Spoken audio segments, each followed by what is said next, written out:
owner of the AWF, cost superstar, 11-time tag team champion of the world. This egotistical bastard is ready to shoot the shit as Shawn Walsh presents The Shawn Walsh Show, where there is no holds barred.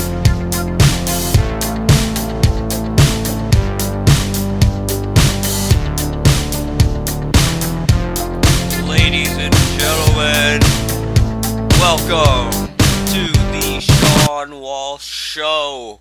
And folks, Season 2 has been a success. The premiere has been receiving rave reviews. As many of you know, the Season 2 premiere was last week, a special Call-Con edition of the Shawn Walsh Show. Pretty cool. It's the second time I got to do I guess you could call it a video cast. And that's truly incredible, because let me just say that when I started the Shawn Walsh Show, however many months ago, March maybe? April? I don't know. It was a month in 2015, that's as far as I remember. And I had the idea to do a podcast. And the idea of a video cast was only just that, an idea I did not think could realistically happen. I didn't think it could happen. Okay, let me rephrase that. I didn't think it could happen now, like in 2015. For many reasons. I didn't think it could happen. I thought it would be something, Season 5. If we reach to Season 5. But we have done 2 so far. We've done 1 for Season 1, and we have done 1 for Season 2. And I think that's really, really cool to do the Shawn Walsh Show. The one in Season 1 was a matter of circumstance and happened to be same place, same time.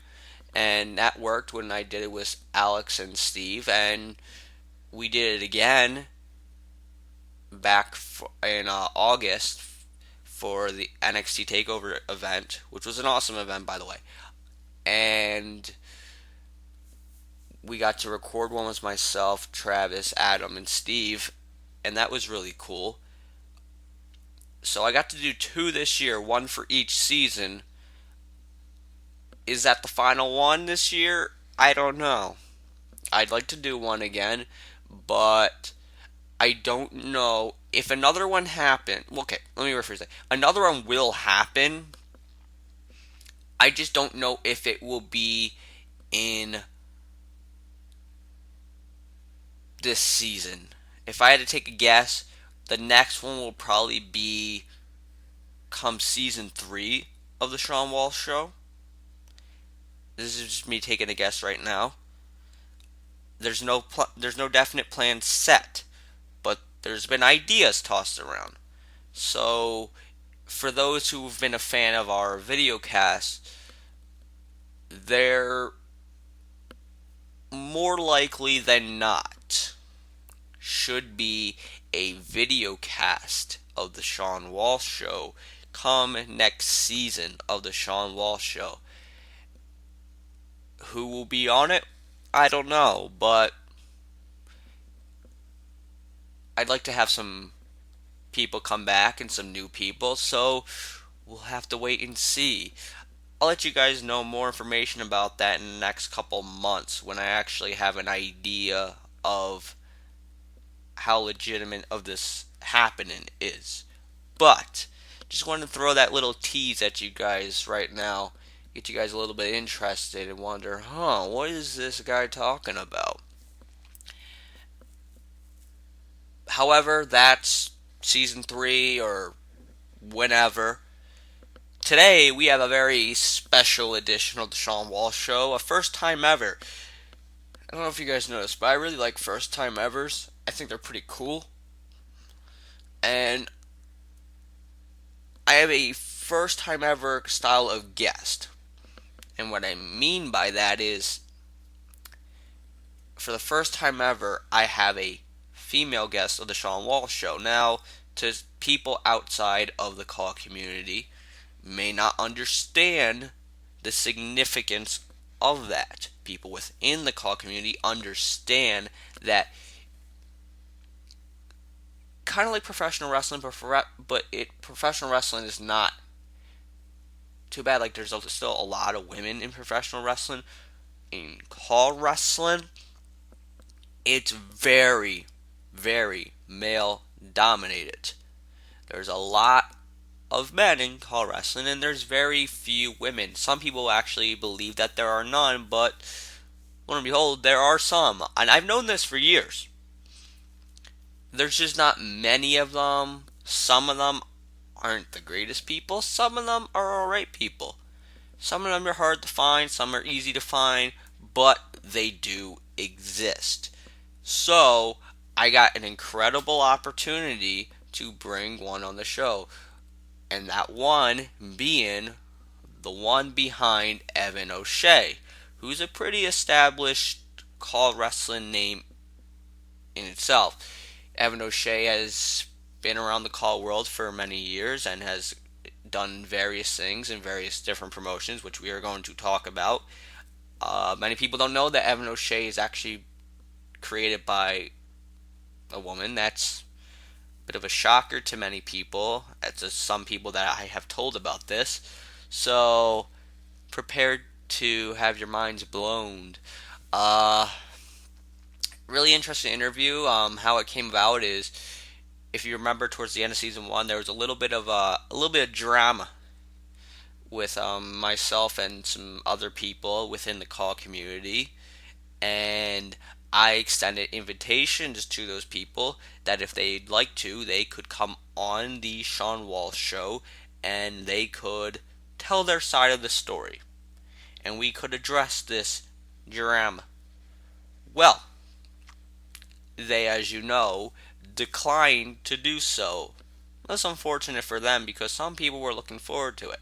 However, I did receive a question on Ask FM by Evan O'Shea, who told me that she would like to come on the Shawn Walsh Show and explain her side of the story because she had a hand in what happened with D-Wall and DCA Revelations and wanted to explain it. And we do talk about that. We talk about her side of the story of DCA Revelations.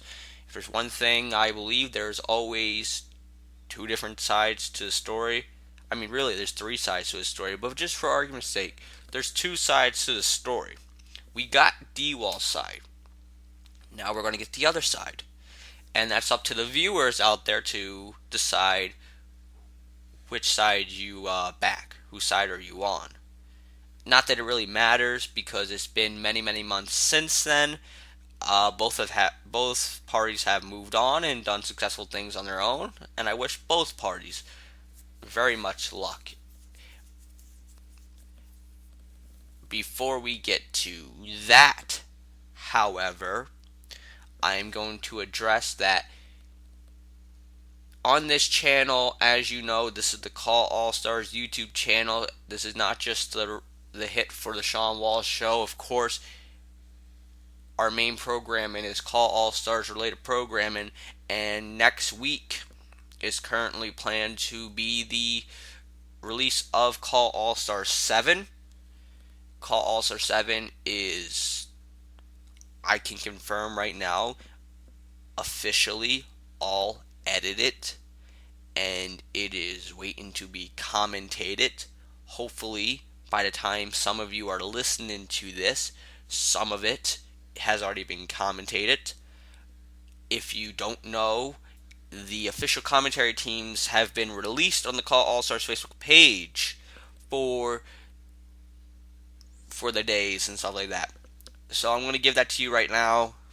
But you should go to facebook.com/callallstars because that's when the news breaks and you can get it right there. But, as you know, Call All Stars will be a 2-day event. Day 1 will be called by myself, Adam Jackpot of NJCW, and for the very first time, the Doctor, known for his work in CCL, COH, and in the past for the DWA.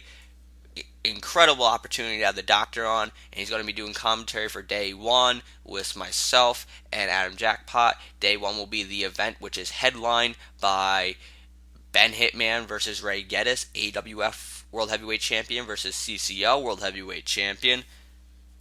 So, and that's just one of the matches of the very stacked card. But as I said, there's a second day. And that second day is a little bit tricky because the second day's broken up a bit. Alright, so day 2 will be called... Oh, let me rephrase that. The Call All-Stars Rumble, which is open in day 2, will be called by Adam Jackpot, Christian Edwards, who is known for FSW and PCW and KWI, WCL, all that, and Jared Extreme of ECF. Those three will be calling the Call All-Stars Rumble. All of day 2, with the exception of the main event, will be called by myself, Jared Extreme, and Jay O'Matic of DIW. A little cool project I have in mind for commentary to do a little past, present, future type of thing. And then for the main event, for the Call All-Stars Championship, CJ Hawkins defends the championship against Quicksilver and AJ Young, 2 former Call All-Stars champions. That match will be called by the main event commentary team of myself, Shawn Walsh, Adam Jackpot, and Christian Edwards. So you can all look forward to that. It's going to be one hell of a Call All-Stars. I'm calling it right now. It's going to be the greatest Call All-Stars of all time. It's up to you guys to decide, but I think this has it by miles. But you'll find out when you watch Call All-Stars. So, let's get to the Shawn Walsh Show with Evan O'Shea and see their side of the story. And we also talk about some old Call stories. So if anyone's interested in those old horror stories about Call from 5, 6, 7 years ago, listen up because we talk about them. So let's get to the episode. And ladies and gentlemen,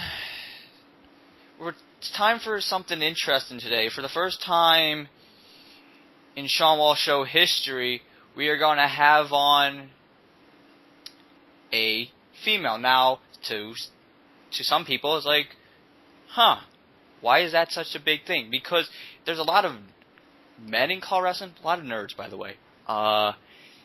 So it's not really very popular for some women. However, there are women in Call Wrestling. They do exist, and there's actually more than you guys even think. Just like today, we have on the owner of Evan O'Shea, Autumn. Hi, everyone.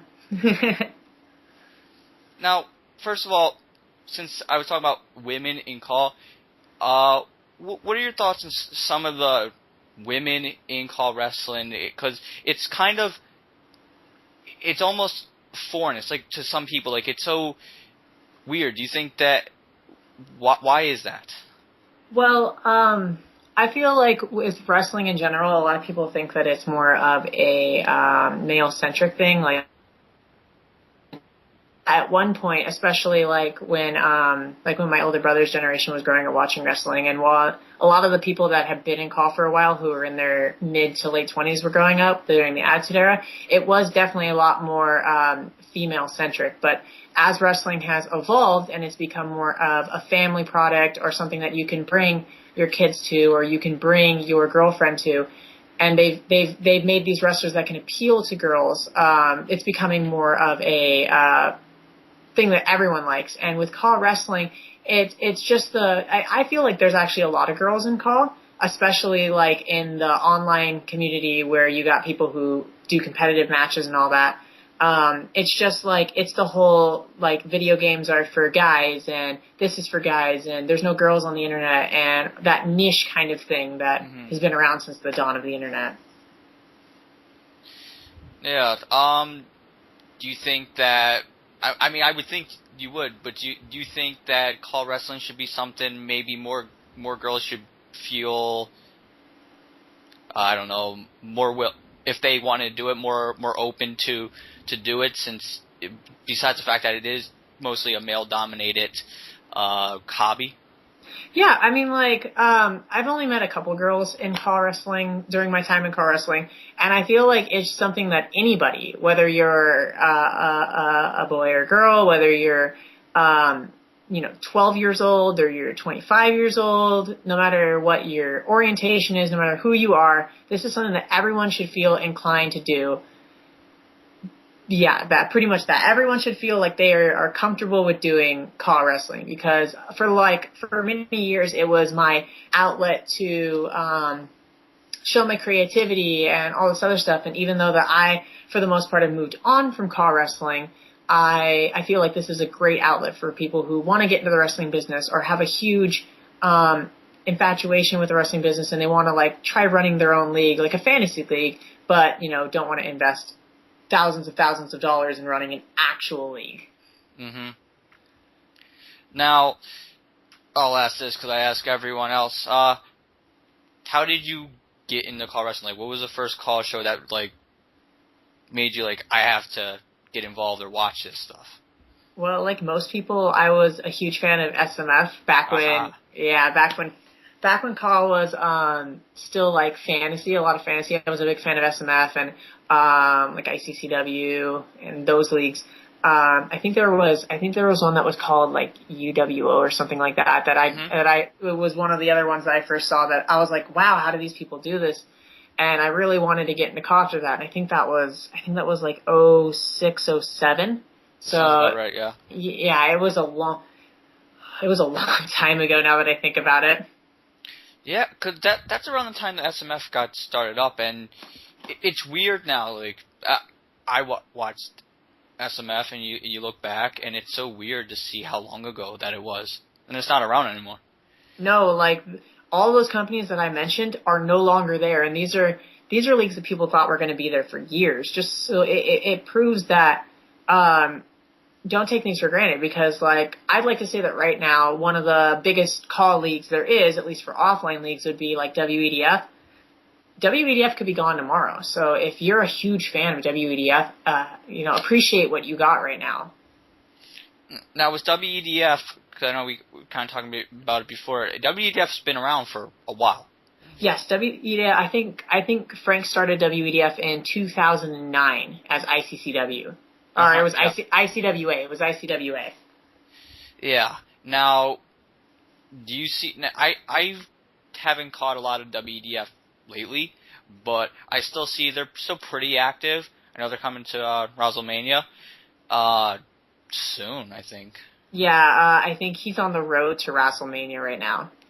Do you feel that WEDF could be the next one to go, or do you think there's a lot of life still in WEDF? Well, when a couple of months ago, I would have told you that WEDF would have been struggling, but Frank Dogg has been getting a lot more into it, and he's been having a lot more passion. And especially with Josh and I stepping in to do NXT for him, it's taken a whole load off of his back, and I'd like to think that it's brought a whole new audience to WEDF as well, because we've been trying to convince Frank to put more original calls into WEDF, along with the and in some cases take out some of the older original calls that are losing their steam, in my opinion. But and for a long time he was against it. So when he gave the okay for me and Josh to take over WEDF, when I think Duke was going to run it, when he dropped out, it was a huge bump up for us. It took something off of his shoulders, and I shouldn't say I am, but Josh is now helping him out with normal WEDF and helping him with like booking and all the other stuff, and it's lit a fire under Frank, and he's got a lot more passion to do it again. So I don't think WEDF's going to go anywhere. I couldn't tell you that it's going to go 5 or 6 seasons like he's hoping it will, but I know that they at least have another season under their belt. That's good. Now you said that there's some original calls that you don't exactly have anymore. Maybe WEDF should let loose. Who are some of these guys? Because there's some people who can't seem to let it go. The people who I'm talking about know who they are. It's Okay. it's really one person in general who I think it's about time that he either, like threw in the towel or stepped into like more of a manager role and started bumping up some of the newer guys, which he did for a quick second in some other leagues, but I'm not going to mention any names. I know that a lot of other people here don't like to mention names. I normally am totally cool with mentioning names in certain cases, but in this case, they know who they are and I don't need to say anything. All right, so they know who they are, and hopefully for them, they make that right decision. Now you said that you're helping run in the WDF's NXT, Yes. which I haven't caught, but I've seen that NXT got started, and I see it's a new thing WDF is doing. Have you ever watched Iconic Pro Wrestling? Ever? No. It's very similar to IPW because IPW was run by Josh as well, and it has a very similar style to it. It's great. Now, what are you and Josh trying to do with NXT? I know you said that you want to bring in some new original cause. Like, is that the main goal? What else are you guys trying to do to NXT to make it important? With NXT, we want to have a platform for not only original cause, but also the guys who are actually in NXT right now, like a Kevin Owens or a Finn Balor, to have them have a platform so that when they eventually get up to WEDF, they know what, people already know who they are, but they're established within the WEDF, universe. And it's also, we wanted to show people that there's more styles of doing CAW than just WEDF, because Frank Dogg and Josh have a very different way of doing CAW, and they're very different styles. I feel like Frank Dogg is more straightforward. He goes for the more WWE approach to doing stuff, while Josh is more all over the place. Josh will throw in some indie booking styles in there, and he'll throw in some Japanese style bookings and match qualities and stuff like that, which suits NXT because that's kind of how the real NXT is. Mm-hmm. But yeah. Yeah, and that's good. It's good to have a blend of different styles, and like you said, that's what NXT has, which there's a reason why NXT is this revolution that has everyone talking.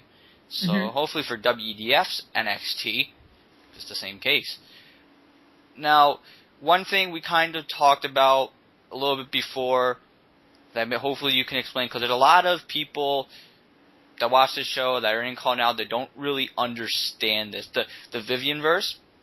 Ooh, the Vivian-verse. A lot of people have no idea what that is. So explain, first of all, what the Vivian-verse is / was it's a collection of call companies. I think right now it's WEDF, New Naw, New WWE, TCW Asterix, and I think it's those ones. And I think Jeremax. I think it's those guys. It's a collection of call companies that have they're all buddies, and they have similar. They share, a lot of them will share booking, so something will happen in New WWE and it will carry over to a New Naw. That's not always the case. Something like WEDF and TCW Asterix have kind of branched off from that, but New WWE and New Naw will share booking, and I used to have a couple companies in the Vivian-verse, and there'd be booking that, oh, so and so would happen here, and it'd be okay, well, we're going to continue this on here and stuff like that. It's like any other, think of it I like to think of it as the NWA, how the NWA is the name, and then there's a bunch of other companies that are a part of it, is what I always thought of it as. Okay. There's a lot of, let's see. There's a lot of things that the Vivian-verse has their names, the name attached to. There's some good, but there's some bad. What happened to cause this black cloud over the Vivian-verse? I feel I don't know what you mean by black cloud. It has a little. For some people, it has a little bit of a bad reputation. Bad reputation. Well, I can kind of understand that. Anybody who's met the owner of the Vivian-verse knows that she can be. She's how do I explain her? I know how to explain her. Well, yeah, you know how to explain her. I've never really had a problem with her. We've butt heads before, and we've had our falling outs, but I never had a problem with her to begin with. She's hard to understand and hard to get along with, and a lot of people. And if she sets her mind on that she wants to do something, she does it. And not everything in that can be good. Mm-hmm. And in turn, since she is the owner of the Vivionverse, it puts a black cloud over the Vivionverse, as you would say. Mm-hmm. When I was a part of the Vivionverse, it was always great for me. I mean, there was near the end of it got a little rough, but it was always a great experience for me. And they were always willing to help out with me. But if you got on their bad side, yeah, it could get a little bad, and it did get a little bad sometimes. Yeah, it did. Now, some of the, shall we say, actions or some of the things that were said, perhaps if you did end up on this bad side, it's easier to look back at it now than it is then, but True. How do you see that? Do you feel that was a bad approach of doing things? Or was that what had to be done? Or I feel like they're their own people, as in we're our own people, and they make their own decisions. Mm-hmm. And if they felt that was the best way of handling things, then to them it could spin. I guess it's really hard to explain, but if they felt that was the best way of doing things, then at least to them it was the best way of doing things. To others it might not have been, but it's always like. It's how you present. It's how you take things. It's how you look at things. Like, yeah, they did some really bad things, mm-hmm. but I can't really knock them because I've done bad things too, and we've all done bad things in the past that we're not proud of. Exactly. Now, I know when I was doing a little bit of research on Call Wikia. Just for the last couple weeks that I've used it for the first time in years, I saw that there was a hand in Collision. Yes, Burb owns Collision. Mm-hmm. Now, correct me if I'm wrong, she didn't always have that, right? No, originally Collision, I was a little bit out of the call community when Collision started, but when Collision started, I believe it was just a super event that I don't remember who was running it. It might have been Dingoes, but I don't remember. I believe at some point Frank Dogg took hold of WEDF, or who owns WEDF, took hold of it, and he eventually gave it to Burb. Mm. Now, since Burb took Collision, I think there's some mixed opinions. I had a lot of fun with Collision. I'm just going to say that right now. When Collision came out, 4, 5, and 6, I actually commentated 6. I was on the commentary team for 6. Mm-hmm. And I had a lot of fun with Collision. But that's because I never took it too seriously. In Collision 5, one of the matches was Team Wake Me Up Before You Go, which was Michael Evan O'Shea, Brent Harvenator, and Cold-Blooded Hadouken, who Hadouken was this... He was this guy who had a really big ego when he signed up for something awful, and he had a really bad call. So we took his call and made him look like Matt Hardy when he joined TNA. So he was Cold Blood Hadouken. And they took on the team of, it was Shawn Dynasty, Steven Sprider, and Suicide. And it was a 20-minute long match of just nonsense. And you just had to take Collision with a grain of salt. For the people that, might have been attacked by it, in retrospect, it probably wasn't as funny. Mm-hmm. But when it was happening, it was hilarious. I'm just going to say that right now. It was great. And being on the commentary team for Collision 6 was awesome. I was commentating beside Joshi and Homer, and it was a blast. I think that was over 4 years ago, but it was a blast. Now, Collision, they went up to 7 events, right? They went up to 6, I believe. 6. And the 7th one never happened. 7th never happened. Yeah, it's been some years, so probably less likely. But do you think that a Collision 7 would happen, or is that dead and buried? I feel like the reason why Collisions 4, 5, and 6 happened is because at the time, Something Awful was huge. It was getting a good amount of traffic, especially when the first one happened. It was getting really good traffic to the website.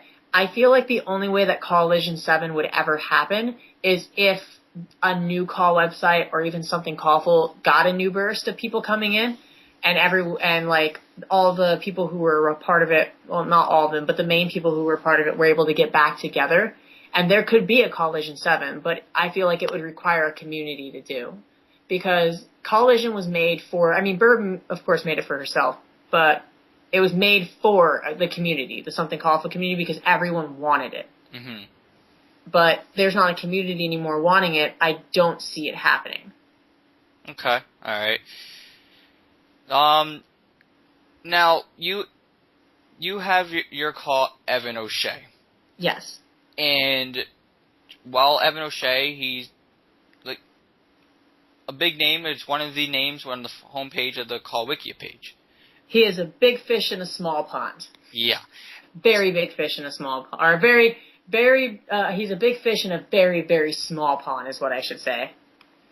Yeah. Now, to a lot of my viewers, they're not too familiar with Evan O'Shea. And because I know some of them, even when I started talking about Brent Harvenator, some of them didn't even know who Brent Harvenator was until I brought him up and talked about it. Brent is also a big fish in an extremely small pond. Right.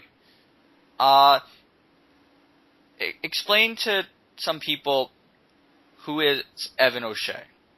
Evan O'Shea is my call. I created him, I'd like to say I created him in 2009.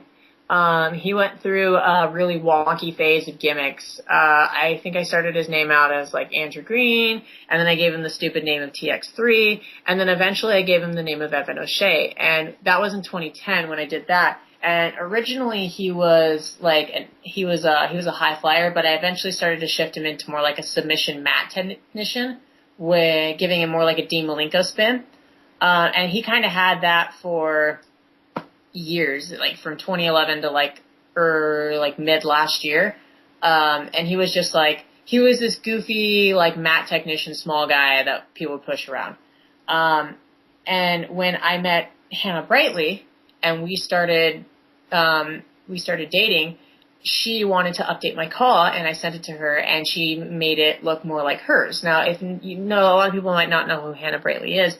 Hannah Brightly, the character, is this otaku weeaboo girl who is hella into anime and is super happy and super peppy. So she turned Evan's character into that a lot more, and it stuck. Even after we stopped dating, it stuck, and that's kind of the character that Evan is now. He's gone back to more of a high-flying character.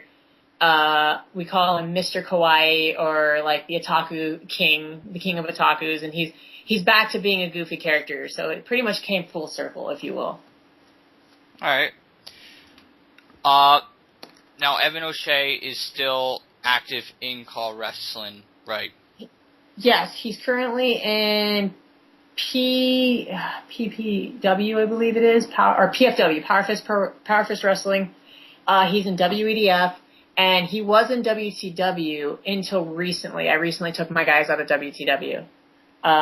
Him and John, John Blackrose, and Michael Gringich were in WCW. Those are my two other guys. But I recently took them out. And I believe he's in Battle Pro as well. And if Josh ever continues IPW, he's in IPW. Alright. Now I'm looking here of your championship accomplishments, and you have quite a few championship wins in pretty much everywhere you've been. It doesn't seem, besides it looks like there's an Ironman Heavyweight Championship, Evan O'Shea has won the World Heavyweight Championship. Is that correct? No, he's never has. And just the Ironman Heavy Metalweight Championship was IWT. No, it's World Title. It was it was their hardcore title. So okay. Evan has never won the world title, and I had kind of a hand in that because I had a couple companies that I put him in. I couldn't remember, it was a while ago, but I had a couple companies that I put him in that were planning on putting the world title on him, and I told them not to because I don't see Evan as world champion material. I had him booked in my company to do it, but I had him booked to where he was going to be like The Miz. He was going to be a cowardly heel who had a partner that helped him win everything. But Evan has never been world champion, and he actually never challenged for a world title, and I didn't know about this until recently that he challenged Arcan for the PFW world title a couple months ago, but up until then he had never even challenged for a world title, and I've kind of helped hand in making sure that he doesn't win the belt. So you don't want to win the world heavyweight title? No, I don't ever, there were certain companies I was okay with him in. Like, I told Josh if he ever booked it correctly and wanted Evan to win it in IPW, that was fine. And when Brent was running RSW, I told him, hey, if you book it correctly, that's fine. I know, RSW, alright, don't worry, RSW is a joke. Brent's gonna get mad at me for saying that. No, I made a call specifically to be in the main event. My call, John Blackrose, is my main eventer, and I actually tried to push John Blackrose for the longest time more than I tried to push Devin O'Shea. Like, around 2013, 2014, I was pushing him more than I was pushing O'Shea, but people still wanted O'Shea because he's the more known one. Yeah, now, because I've heard a little of Evan O'Shea. Now, John Blackrose, that's your main event guy.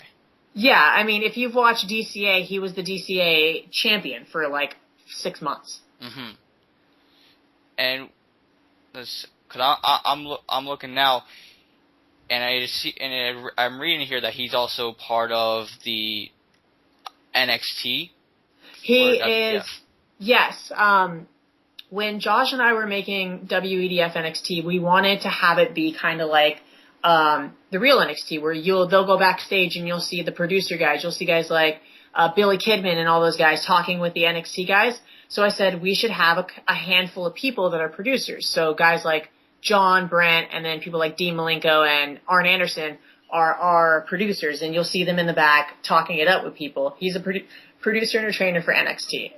And then also we needed referees, and I'm like, well, I created a referee for Zach Stone, who's John's fiance, and you could totally use him as a ref. So Josh also uses him as a ref, and the running gag is Josh never gets his name correct on commentary. Now, I'm getting a lot of this information off of Call Wikia, which as of late, due to some of the things that have been said between myself and some others, has come from Call Wikia, and some of my critiques have been the handling of the Call Wikia website and how pages are edited. And what is your take on people who run Call Wikia, but they go and they put these things in, whether it be unoriginal Shitty Call Wiki page shitty or all Call those Wiki, things? yeah, and they just vandalize the pages. Well, I don't mind the unoriginal call tag, because if your call is legitimately unoriginal, it's going to have to tag under there. But, I never found a use for the shitty Call Wiki page. I don't think I've ever used it for a page. Mm-hmm. I never found a use for it. The unoriginal call I can totally understand. People are going to come on here, hey, this is my original call, but he's Stone Cold Steve Austin with a shirt on. Mm-hmm. That's an unoriginal call. But I never found it, I don't know. I tend to stay out of the Call Wiki drama. Anytime drama's going around, I kind of come in and I'll be like, oh, hey, super happy. Let's all get along, you guys. And then I'll leave. Yeah. But I go on every now and then. I think I visit Call Wiki, or Wikia. I keep forgetting there's an A at the end of it. I visit Call Wikia, nowadays every, once a month. Once every 2 weeks, and I'll update my pages if needed. I gave John Blackrose a new finisher the other day. I gave him the Power Bomb Lung Blower, so I went and updated his page, and that was the first time I touched his page in 3 weeks. So I don't really go on it as much as I used to, but I used to go on that every day, and I was an admin on there for 2 months, back in 2012, 2013-ish, I think. Now, Call Wikia is definitely a couple years ago was very huge. Yeah, it was just like something Coffle and all those other boards was really huge. Today, while there's still a presence, so a lot of people still have their Call Wikia pages.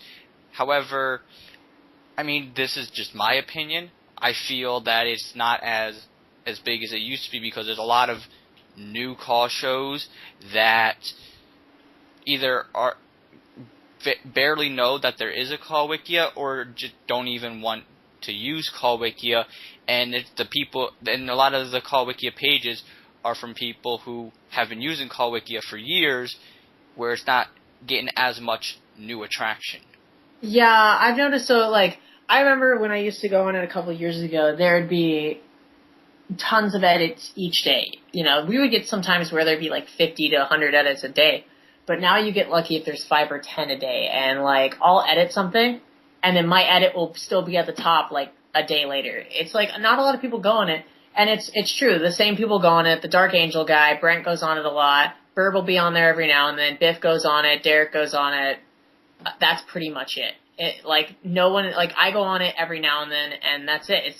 It's like the same 5 or 6 people, and then you get, you know, the kids that come on, and they're like, yeah, I'm gonna put my page on here, and then they get flushed out by one of the 6 people I just mentioned. Mm-hmm.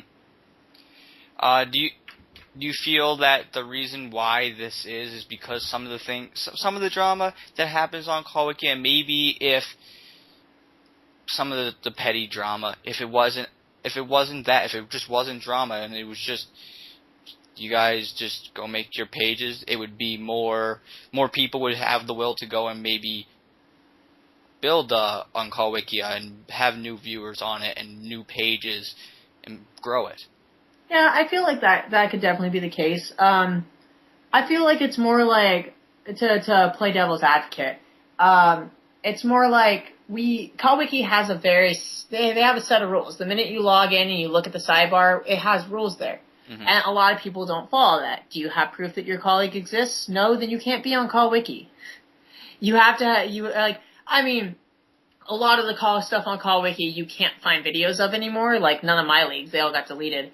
But people know that the staff know that that's existed before. People who are just coming in and posting, oh, I just started up this call league. Okay, well, where's your footage? You don't have it? Okay, that's one of our rules. Right. But I can agree that there's definitely some drama on there. Not as much as there used to be, but there's definitely some drama on there that can definitely, like, retract people from going on there. Mm-hmm. And I understand the rule of, like, if there's no content, there's no proof of it, then it's not really a call. It's not there.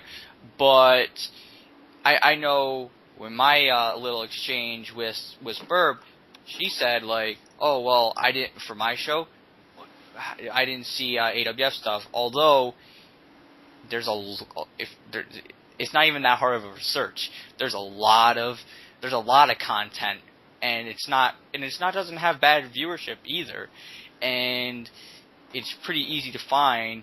Just you type the name and you type the word, well, the made up word, call, and everything's there.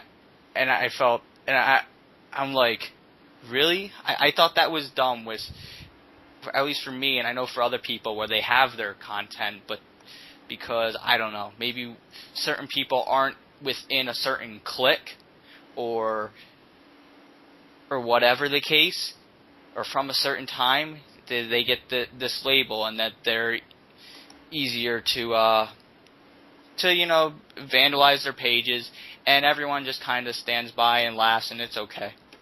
Yeah, I can understand that. Now, one of the things which is really the reason why you got in contact with me about this, is because I had D-Wall on. And yay! Everyone loves D-Wall. He's like my favorite person in the whole world. And there's a huge call drama months back about DCA Revelations. I think it was in January. Was it? Oh. I think it was it was like late Jan. I'd go look, but I deleted the Evan O'Shea Twitter months ago because I was done with it. Mm-hmm. I think it was in January. All right, and it was pretty big. I heard a lot about it, and it was huge. A lot of things were said, and I had D-Wall on, and D-Wall, he explained his side of the story. He said what from his account what happened, and like I said, I gave that same offer to people like Brent Harvenator, but he said no. I have you on, and you're going to give your side of it because you feel maybe D-Wall isn't as accurate. Well, what had happened was leading up to DCI Revelations, D-Wall had brought in my guys. I was like, he had asked me to bring in John, and I said yeah, and then he asked me to bring in Evan, and I said yeah. And then Josh came in and we were helping him with booking because he had asked people to help him with booking. And we'd be like, okay, well, here's your booking. It's okay and all, but, here's what you can do to make it better. And he kept asking for help, and in the end he would just he wouldn't actually tell people to fuck off, but he pretty much told people to fuck off and just go with his booking. And he was constantly wondering why DCA was getting criticized and why people weren't enjoying his shows and all this other stuff. And it was because your booking's bad, your shows run too long, your matches run too long. And we were giving him all this criticism, and it'd go in one ear and out the other. And that went on for months. And eventually I was at wit's end, Josh was at wit's end, and I was like, if DCA Revelations is bad, I'm taking my guys out of DCA. And DCA Revelations was horrible. Like, I watched the whole thing. I sat through the whole thing and watched it. Like, I got home from work, completely spaced out that the thing was happening, and Brent texts me, or we're in the Skype chat I'm in, Brent hits me up and says, DCA Revelations is happening, let's watch this. So we watched it, and it was a train wreck from start to finish.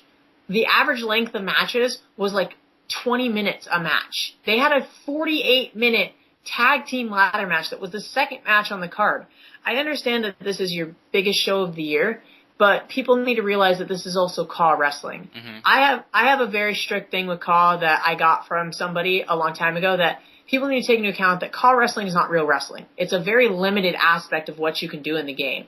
So a 20-minute match that would happen in actual wrestling is more like an 8 to 10-minute match in CAW. CAW is about half the time that regular matches are. So, there was tons of botches, and there was tons of mess ups, and then there was the entire MMA street fight match. I heard a lot about that, and not too many people liked that. The shortest match on the card was Evan O'Shea versus, I don't remember, he was the guy with the dreadlocks, but I don't remember his name. But it was him versus him, and the whole match was Evan O'Shea, who was half the size of this CAW superstar, dominating him the entire match. Which makes no sense. There's no way 180-pound, 5'7", otaku-looking Evan O'Shea should be dominating anyone twice his size. Mm-hmm. It was just a bad show. And about 10 minutes in the show, I said, screw it, I'm done with this. I'm going to make a way to make this enjoyable for me. And I went on Twitter and I bashed the entire show in character as Evan O'Shea. I was like, oh, great. And, I can't remember any of the tweets I sent out, but I was done with it. And by the end of the show, I was done. And I was like, I'm done. And I quit. And a lot of people like to say that Josh had a big hand in it. Josh had a big hand in cleanup in the afterwards, but Josh wasn't there for the original thing. It was me and Brent, pretty much. Technically speaking, it was pretty much just me. Brent kind of sat on the sidelines and just talked in the chat while I was because I wanted to make sure that people on my Twitter, because I had a lot of people that knew DCA, I watched DCA, I wanted to make sure that people on my Twitter knew that this show was a travesty, that this show was horrible, botch-ridden, it was a bad show. Could I have presented it in a much more constructive criticism way? Yeah, but I was bored, and when you're bored, you make poor judgments, and then I remember you guys brought up the comments of someone claiming that DCA was dead. That was me. As far as I was concerned, D-Wall didn't accidentally delete your Twitter account, because you can't accidentally delete your Twitter account. You have to type your password in twice to delete it. I've deleted 4 Twitter accounts in the last year. I know how to delete a Twitter account. D-Wall deleted his Twitter account and tried to wipe DCA off the face of the planet because of DC Revelations. And I'm actually kind of happy that he came to his senses and realized, who gives a shit what these nobodies are talking about? I want to do my colleague, and I want to do it the way that I want to do it. And I'm actually happy that he came back with DCA because, he shouldn't have let us get to him. But I claimed that DCA was dead. I said I was going to make a dead Fed title and call and was going to put DCA as the first one, and we were going to kill CCL next because CCL is equally as bad. And then afterwards, Josh came in and talked a bunch of crap on Twitter, and eventually, because D-Wall had shared his booking doc with all of us, we had taken all our guys out in DCA, and I believe I might still have the booking doc in my drive that he had, but he had went in and was going to make a whole show completely talking shit about all of us. And it's like, you want to play, oh no, I think I deleted it, but you want to play, you want to try to be the victim here, and you want to be like you're the good guy, and yet you're going to go on your show when we were only on Twitter where a handful of people are going to see that. Yeah, a couple people about DCA are going to see that, but most of the people that I knew on Twitter were people in Sim, people that I've known for years on Twitter, people that were in the Vivianverse, all that other stuff. So your DCA audience is now you're going to go on your show and talk shit about us. And then, so when we called him out on that, he completely deleted his booking doc. He deleted his booking doc and pretty much fell off the face of the planet for a couple weeks. But it was just like, we were fed up because we had tried to help D-Wall so much. We had spent time and time again giving D-Wall booking suggestions and helping him with his booking, and he would keep asking us. It wasn't like we came in and we're like, yo, this is what you're going to do. We were like, okay, you want some help with booking? Here's some suggestions, and he would just throw them out the window and go with his original booking. And you gotta understand how annoying that is. When someone asks for help, you give them help, and then they don't use the help that you give them, it's annoying. You wasted your time on them. And when you do that so much, yes, it's a fool me once, shame on you, fool me twice, shame on me, whatever, but still, we wanted to help him because that's what me and Josh do. I went in with my guys to WTW, and I helped them with their booking. You know, that's what I do. I love helping people with booking. But when people ask for help and they don't take it, it gets annoying. Oh, yeah, for sure. I can certainly understand that. I think a lot of us probably have had that, where we've helped people out and didn't exactly use our help. Seems like a waste of time, like you said. Now, D-Wall, he didn't take all this too well. No, he pretty much took himself off the internet for like a week or two. Yeah. What do you think of the way D-Wall acted to that? Because D-Wall, he just left, and I mean everyone thought, well, he's done, he's gone, and he sent him off the internet basically. Was that a poor way for him to handle it? Was it smart for him to just remove himself from the situation, or? I think removing himself from the situation was the best thing D-Wall could do. Not responding to us, at least outward. He was going to definitely respond to us in his little comeback show, but not responding to us right away was the best thing he could have done. Because I guarantee with my old school trolling mentality that if he would have tried to come at us, Josh and I would have cut him down to size really quick. So him leaving the internet was best because it allowed the whole thing to blow over, for us to not care anymore, and to move on. We didn't care anymore. By the time D-Wall finally came back and DCA came back, I was unsubscribed to his YouTube channel. I haven't watched an episode of DCA since Revelations. I haven't gone to his channel. I don't even care. I don't. I'm happy that he's back running his league and that it makes him happy, but I do not care about his company. Like, at all. But I think it was best that he removed himself from the situation, because I think in the end, if he would have tried to stay around and defend himself, DCA might not be around. Probably, yeah. Now, D-Wall said when he was on, when I asked him if whether it be you or Brent or whoever came to him and was like, all right, what happened, put in the past and move on. Now, D-Wall said that he'd put in the past. He was not sure about bringing you guys back. He said we'd have to talk about it. What is your take on it? Would you be open if he came to put it all in the past and be like, oh, it's whatever, or even working with DCA again? No. Do you want to work with DCA again? I wouldn't work with DCA again. I don't really care to talk to D-Wall again. I wanted to come on here so I could give my side of the story and what happened. But, like, I don't really do anything in CAW anymore. Like I said in this interview before, I talk with my buddies, guys like Josh, guys like Brent, Afro, Condori, all those guys. I talk with my buddies in CAW. I give out my CAWs to my buddies' leagues to use, and that's it. I don't really do CAW anymore. So the less people in CAW that I know, the better. Because it eventually, I'm going to grow tired of this shit, and I'm eventually just going to leave altogether. You know, I'll keep tabs with, like, Josh and all of them, but I won't have guys anymore. I'll have retired them off, and So the less people I know, the better. Do I have, with, how do I put this? With everything that happened with DCA, I don't have a problem with D-Wall anymore. Am I inclined to talk to him? No. I don't care to talk to him ever again, but that doesn't mean that I have a problem with it. Josh and Brent, on the other hand, they're their own people and they can do what they want. But I don't talk with a lot of people in call anymore. Like, I used to talk with tons of people, but I don't. I don't talk with anybody anymore unless they're my inner circle of friends. So, and working with DCA, no. Because I don't really send my guys out to anybody anymore unless they're in my inner working. Alright, now, besides DCA, one show you weren't particularly favorable of, and that is CCL.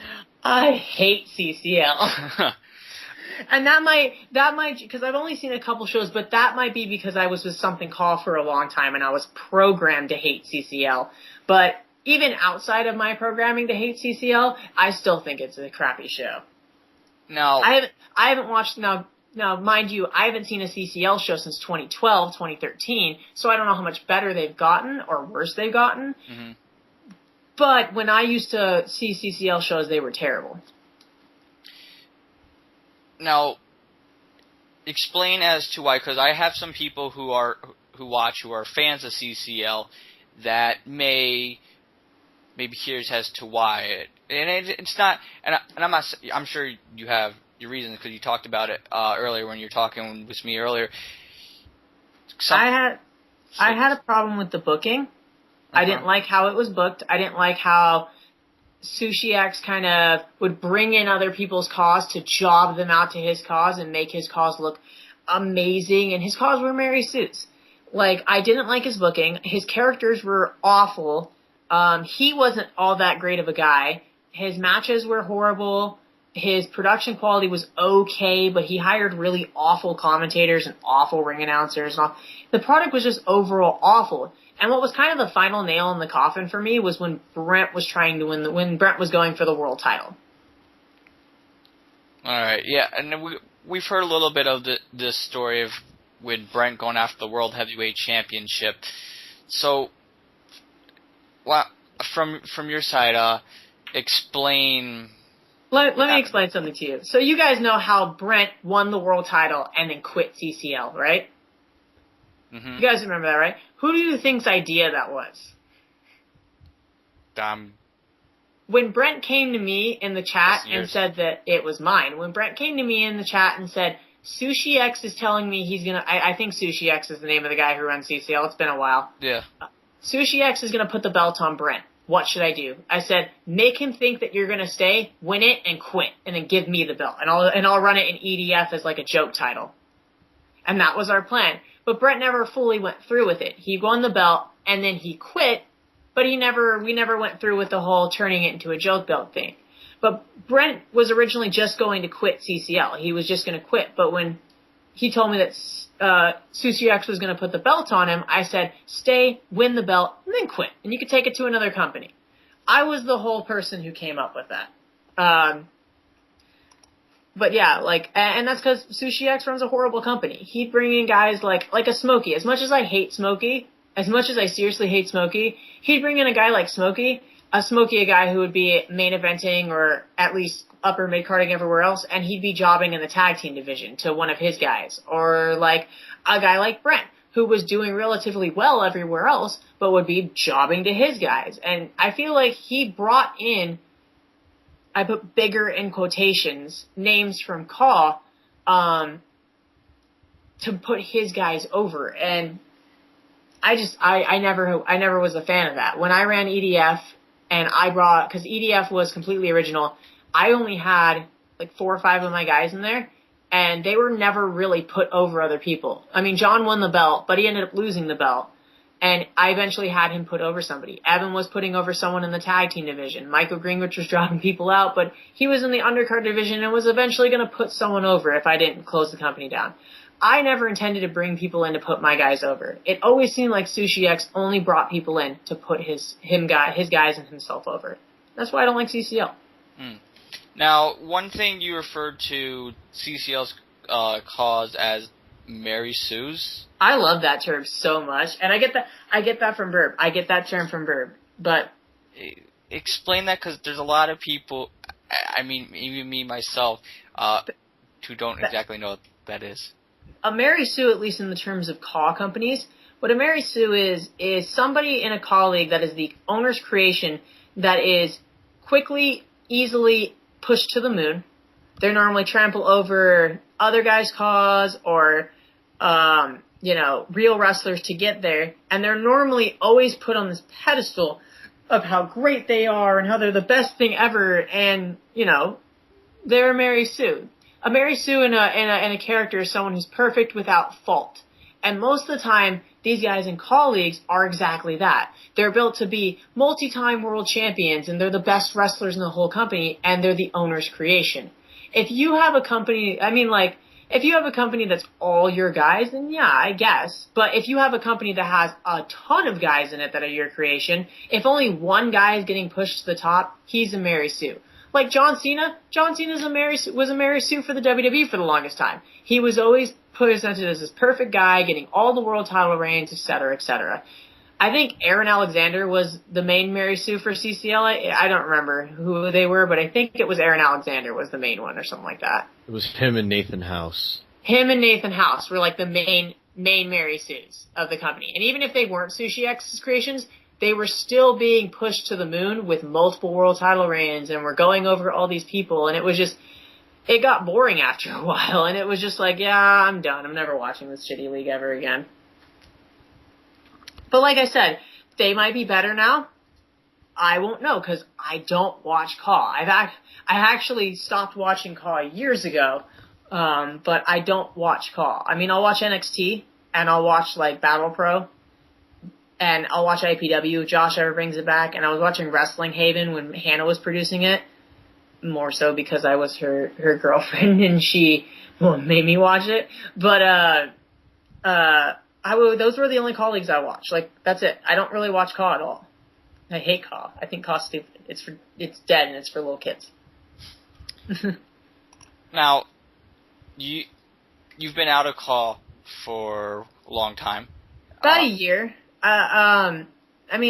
Give or take, I've made updates to guys, and, Afro hit me up to get my guy, and I sent it to him, but I haven't made a Caw league in 2 years, and I haven't really done anything big in Caw in about a year and a half. Now, are you aware if it'd be within the last 3, maybe 4 years, to today, how Caw wrestling has changed a bit? Yeah, I was talking to Hannah and Brent about this months ago, about how I feel that the online community or the sim community is becoming a lot more popular, and a lot more people are getting into that, where you don't have to run a whole company. You just have to have your guy, and you go into leagues, and it's booked just like a real wrestling company. And I feel like that's getting a lot more popular. People want to see 2 real people playing in a competitive match than seeing one person utilize 2 controllers. While WEDF is still very popular, somewhat, most offline Caw leagues are kind of dead now. And I just feel like, I don't feel like it's going to go anywhere. Saying that Caw is dying is stupid, because it's not. I'm sure if you look on YouTube, there's hundreds of Caw shows getting posted every day. Because as long as there's a 12-year-old out there with a camcorder and an Xbox, there's going to be Caw. It might not be, because, Caw's gone through phases. Originally, Caw was all fantasy. You had guys like Superman and Link and the Mario Brothers. And nowadays, original Caws have become a lot more popular, and that's what people want to see, along with fantasy booking, for WWE fantasy booking, like WEDF is. That's the stuff that people want to see now, and that's getting more popular, and it's what you see now, with leagues like WEDF and WTW and other stuff like that. And then the original Caws are getting more popular as the sim community gets bigger. Even though a lot of the sim community leagues that get a lot of views get them because, it's SPWF SummerSlam, and people think it's the actual SummerSlam. But yeah, I feel like Caw's not going to go anywhere. Like I said, if there's a 12-year-old with a camcorder and an Xbox, Caw will be around. Alright. Well, let's see. Is there anything else left you'd like to say to anyone, whether it be in the call community or anyone specifically? Yes. All right. Josh, you're fat. Brent, you're gay. Sin, I love you. That's it. All right. Oh no. Norm, you're awesome. Condori's awesome. Afro's awesome. I know, Shia's awesome. Rated can suck a dick. I think that's everyone. Loudon is my main man and he's my favorite. I love you, Loudon. Other than that, I'm all good. That should be it. Oh, I'm a big fan of Loudon Styles. I love Loudon Styles so much. And like my last not 4 companies, but my last 2 companies, Loudon Styles was getting pushed like big time to like the world title. I love Loudon so much. I've always been a huge fan of his guy, and I've always just been a huge fan of him in general. All right. Loudon Styles is pretty cool. I think that about wraps it up. Yeah. It was a pleasure to have you on and explain your side of the story with the whole DCA stuff and address some of the other things. There's some cool stuff to talk about. Yeah, I've been around for a while. I got a lot of stupid stories. Yeah. Well, again, thank you for coming on. Thank you for having me. All right.